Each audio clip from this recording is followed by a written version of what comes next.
tala, tala, tala, tala, kia ke. Long ago, Chief Hale Amoss, the giver of life, the high worker, he was traveling the world and he thought, this is such a fine place. He said, as long as you take care of this land, as long as you take care of these fish here, you're always going to be here. And that was the beginning of our people. Well, we're located, of course, out here on the coast, and the ocean is on our west, and the Washington State is on our north, east, and south. And there's 208,000 acres of land here on the reservation.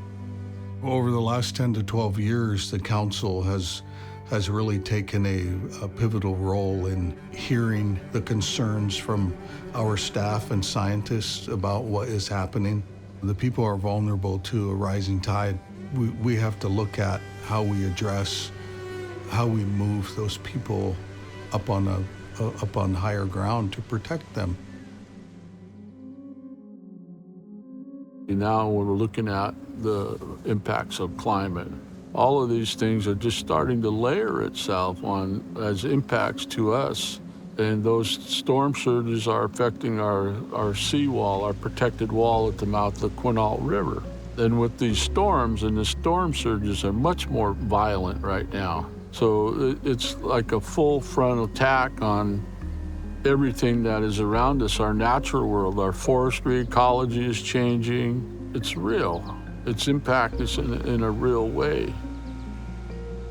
I'm scared to death of tsunamis and how fast it's going to devastate this reservation. When it's not if it will hit, this is when it does hit.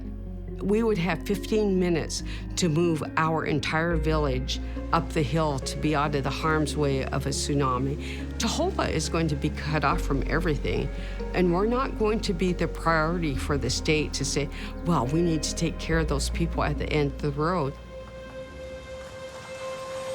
You could see the changes in the river system and how we were not catching all the fish that we used to because of the glacier changes that have happened over the years. Our lakes and our rivers, it's all changing.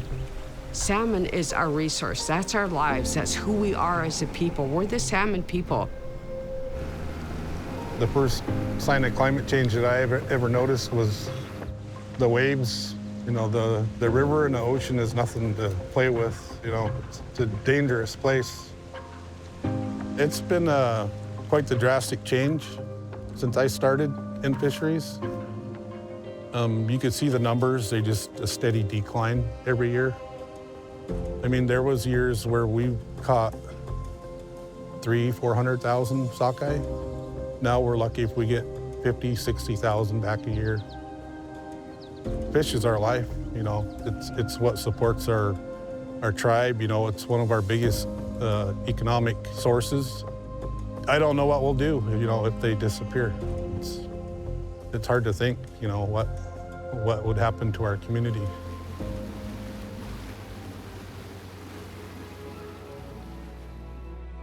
Well, our long-term vision is to move everybody up on the hill, both in the village of Taholah and Queets.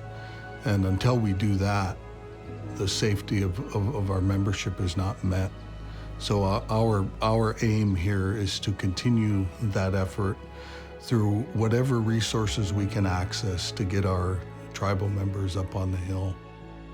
The main way to do that is to create the best plan we can.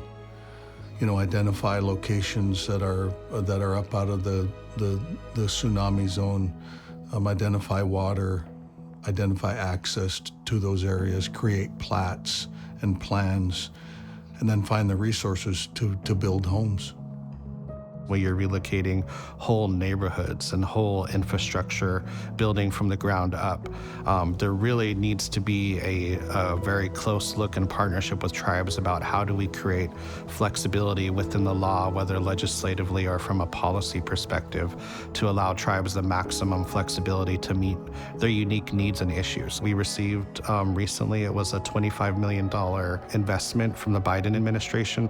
which we've used to develop a strategy to move residences and meet our other developmental goals to protect our communities in the face of this sea level rise, but also more severe flooding events. This resource comes through the tribe's self-governance funding agreement, and this was written into the law as an option for many reasons, but mostly because this is the best platform and gives the most flexibility to tribes to have autonomy and self-determination over the resource as much as possible.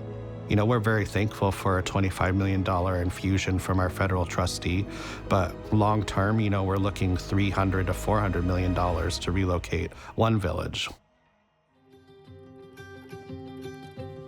Kaslochau. That means let's go.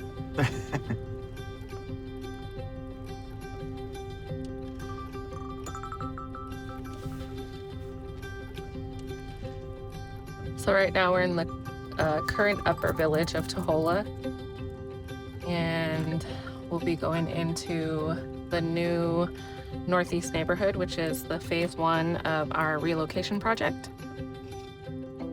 The community-driven relocation project is a very new and unprecedented territory. Quinault is really sort of leading the efforts on climate-related relocation or managed retreat or protect-in-place efforts. So we came in right here. When I first started working in my role as project developer for the relocation project, I would drive the roads of the new Northeast neighborhood because it was very new at that time. I brought my kids to the roads too because down the road of the clinic is my family home. And so when they rode in the new neighborhood, they were so excited. They want to live here. They want to relocate. Here we have our Quinault, which is our new generations building. And this was the very first project of that was a result of our master relocation plan that was developed and approved in 2017. It houses our young children, early learning, and our seniors. And then there's people in the lower village that are worried about the move because they might have their house paid off. My home is paid for, and I live on Social Security. And I don't want to start all over in my life having to make a payment on a home that I won't be in for many years. We really have to, as a team, have to explore the different options and be super creative on how to get everyone moving. We finished the Northeast neighborhood in January, and that was providing infrastructure, roads, water, sewer, electricity for 59 homes. And so, you know, they're ready for construction. So I didn't think in my lifetime we would ever get to that point. So, and then now we're starting to look at phase 2 of Taholah, and we're doing the design for Queets. So it's challenging, but it's also super exciting to see this come to fruition.